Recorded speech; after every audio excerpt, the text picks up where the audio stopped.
Hello everyone, welcome to my channel. तो भी अब हम बात करते हैं हमारी नेक्स्ट स्किन प्रॉब्लम की, जो कि हमारी सर्जरी से ली गई है और 16 यूनिट से है ये हमारी। तो अभी इसमें जो ये हमारी जो प्रॉब्लम है, इसका नाम है एक्ने वुल्गारिस। तो अभी एक्ने वुल्गारिस जो है वो हमारी किस तरीके की समस्या होती है वो इसमें हम जानते हैं। डेफिनेशन में इन्होंने दिया है कि it is a common inflammatory disorder in the sebaceous glands. तो ये हमारे सेबेसियस ग्रंथियां जो हमारी पाई जाती है बॉडी के अंदर, तो उनका एक सूजन से संबंधित ये हमारा डिसऑर्डर है, यानी कि विकार है। और ये कब होता है? ये होता है हमारा सेक्रेशंस ऑफ सीबम। तो इसमें जो ऊपर की तरफ जो एरो दिया है, इसका मतलब होता है इंक्रीज। अगर एरो नीचे की तरफ होगा तो होता है डिस्क्रीज, यानी कि कम हो जाना और ज्यादा हो जाना। तो ये थोड़ा सिंबल होता है। तो इसके अंदर जो जब सीबम जो होती है, जो वैक्स जो होती है, वसा जो होती है, जो उसका सेक्रेशन ज्यादा बढ़ जाता है, तब ये हमारा रहता है। और इसमें जो grease producing glands are under androgen control. और ये जो प्रोड्यूस होता है ना हमारा, ये जो ग्लैंड्स के द्वारा प्रोड्यूस होता है, तो ये हमारा एंड्रोजन के कंट्रोल में रहता है। सारा जो एंड्रोजन्स होते हैं हमारे हार्मोन्स जो होते हैं, उसके कंट्रोल में रहता है इसका प्रोड्यूस होना। ठीक है। तो it is due to the obstructions and the inflammation and sebaceous glands and follicles. और इसके अंदर ड्यू टू ऑब्स्ट्रक्शंस, यानी कि इसमें जो भी जिस भी तरीके की हमारी जो रुकावट वगैरह होती है, यानी कि जो हमारी सेबेसियस, यानी कि सेबेसियस जो हमारे ग्लैंड्स होते हैं, ग्रंथियां होती हैं, और हमारे जो रोम छिद्र जो होते हैं ना, तो उनमें रुकावट और किसी प्रकार की सूजन जो हो जाए, उनके कारण ऐसा होता है। ठीक है। अगर सूजन हो जाए या फिर जो वसा वगैरह होती है, जो स्पेसियस है ग्लैंड्स के अंदर, तो रोम छिद्र जो होते हैं उनके अंदर जो है, अगर उनके अंदर अगर वसा भर जाएगी तो उन वो कारण इसका बन जाती है। ठीक है। तो विकार जो है वो उत्पन्न हो जाता है।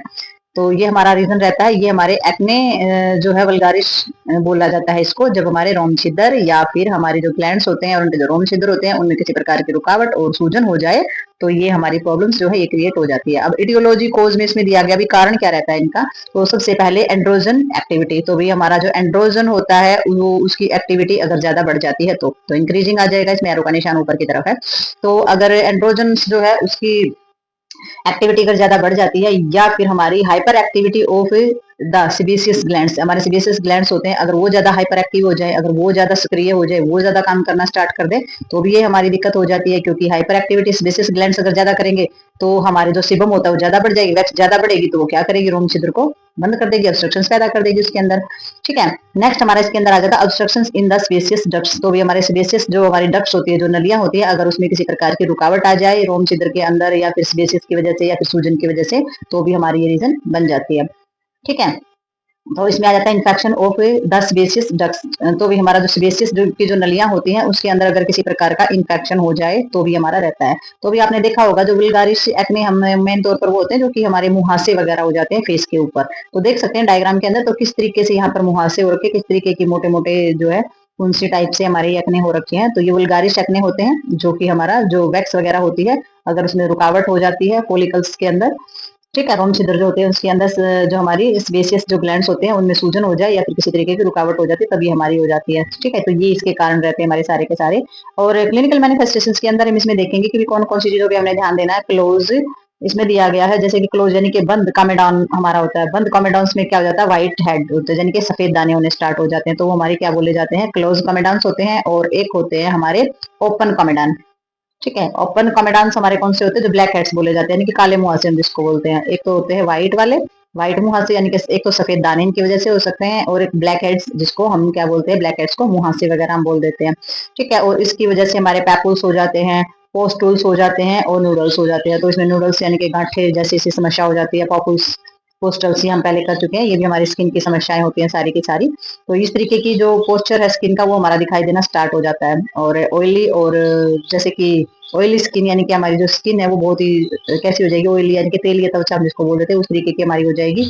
और डीप स्किनिंग जो इसके अंदर है वो हमारी इसके अंदर करनी रहती है। तो क्लिनिकल मैनिफेस्टेशंस में देखनी है आपने चीजें कि पेशेंट के अंदर ये चीजें दिखाई दे रही हैं, तो इसमें जो जो इन्फेक्शन है, जो प्रॉब्लम है वो क्या है। तो डीप स्कैनिंग जो है वो करके आपने देखना है कि स्किन में अंदर तक जा करके भी प्रॉब्लम हमारी कौन सी हो सकती है।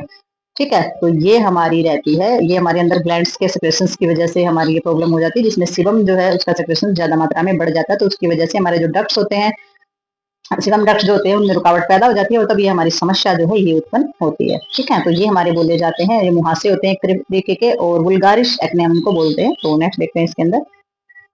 तो भाई नेक्स्ट हमारा इसके अंदर आ जाता है मैनेजमेंट। तो भाई मैनेजमेंट के अंदर हम देखेंगे इसमें कि मैनेजमेंट में सबसे पहले तो मेडिकल मैनेजमेंट ही होती है, कि भाई ट्रीटमेंटल चीजें हमारी कौन कौन सी इसके अंदर यूज की जाती हैं। तो इसमें हमारे जैसे कि मैनेजमेंट है, तो मैनेजमेंट में सबसे पहले टॉपिकल एंटीबायोटिक इन्होंने बताया। तो टॉपिकल एंटीबायोटिक इसमें लिया जाएगा जो कि हमारा suppress growth of the acne and the decrease comedones papules and pustules. ठीक है, तो भी सबसे पहले ऐसे एंटीबायोटिक स्किन पर अप्लाई किए जाएंगे जो कि हमारी एक्ने की जो ग्रोथ होती है उसको कम कर देंगे।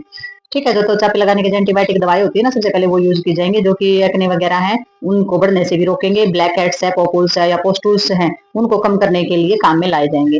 अब ये हमारी दवाइयाँ कौन सी हैं? सबसे पहले इसमें आ जाती है एरिथ्रोमाइसिन जेल, जो हमारा होता है, जो जेल लगाया जाएगा फेस पे, जो एरिथ्रोमाइसिन के नाम से होता है, तो वो जेल इस्तेमाल किया जाएगा। और इसमें क्लेंडामाइसिन जो हमारी होती है वो भी इसके अंदर यूज की जाएगी। इसकी वजह से डिस्क्रीज होने स्टार्ट हो जाएंगे हमारे एक्ने वगैरह।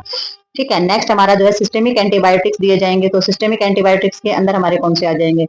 तो सिस्टेमिक एंटीबायोटिक में जैसे कि डॉक्सीसाइक्लिन्स हो जाएगी। तो डॉक्सीसाइक्लिन्स के अंदर 100 ग्राम्स जो है वो देनी है हमारी प्रतिदिन।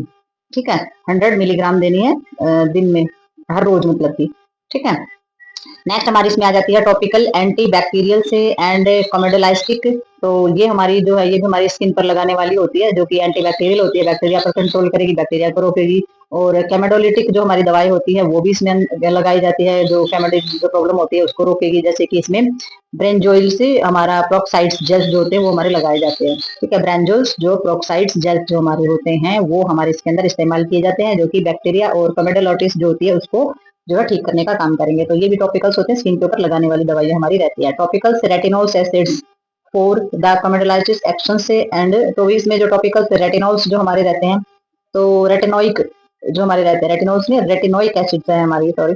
तो स्किन पर लगाने वाले रेटिनोइक एसिड जो होते हैं वो हमारे लगाए जाते हैं। तो इसमें हमारे कैमेडोलिटिक जो प्रोसेस होता है, यानी कि जो कैमेडोलिटिक जो हमारा जो इसमें एक्शन होता है उसके लिए हमारे ये काम करते हैं। तो उसके लिए काम करेंगे तो उसमें कौन सी हमारी ड्रग चाहिए होगा? इसमें एडापैप्लिन जेल जो होता है वो हमारा यूज किया जाता है, जो कि कैमेडोलिटिक एक्शन देगा। और ये हमारा स्किन के ऊपर लगाए जाने वाला क्या होता है? रेटिनोइक एसिड होता है।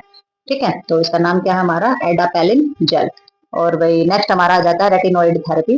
तो रेटिनोइड थेरेपी में फॉर एग्जांपल्स हमारा क्या लिया जाता है? इसमें आइसोट्रेटिनोइल। ठीक है, आइसोट्रेटिनोइल्स होता है जो कि हमारा क्या करता है? इनहेबिट सिबम प्रोडक्शन से and reaction for cystic acne.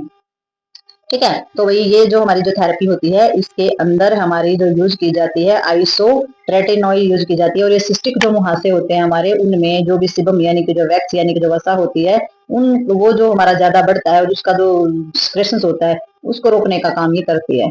ठीक है, तो ज्यादा जो प्रोडक्शन हो रहा है ना और एक्ने जिसकी वजह से हो रही है, तो उनको रोकने का काम ये हमारा करेगी। सिबम को का प्रोडक्शन जो है ना उसके सेक्रेशन को रोकेगी ये।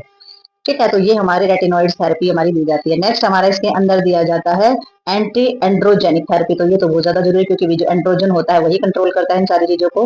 तो एंटी एंड्रोजेनिक हमारी थेरेपी जो है वो इसमें दी जाती है। और इस थेरेपी के अंदर यूज होते हैं हमारे साइप्रोट्रेरॉन हमारा यूज किया जाता है, और एथिलीन एस्ट्राडियोल यूज इसके अंदर किया जाता है, क्योंकि ये जो हमारे दो ड्रग्स है इनका इस्तेमाल किया जाता है। और ये हमारे होते हैं एंटी एंड्रोजेनिक थेरेपी, जो कि हमारे जो एंड्रोजन्स होते हैं उनको कंट्रोल में करने के लिए और उसको सुरक्षित रखने के लिए हमारा यूज में किया जाता है। तो ये ड्रग्स के नाम जो है वो मैं हमेशा ही बोलती हूँ आपको, ड्रग्स के नाम जो है वो अच्छे से आपने लर्न कर लेने हैं। इस पर जरूर ध्यान देना कि कौन कौन सी चीजें हैं, कौन कौन से ऑइंटमेंट है, कौन से टॉपिकल्स है हमारे, किस तरीके से हमारे यूज होते हैं, कितनी मात्रा में होते हैं।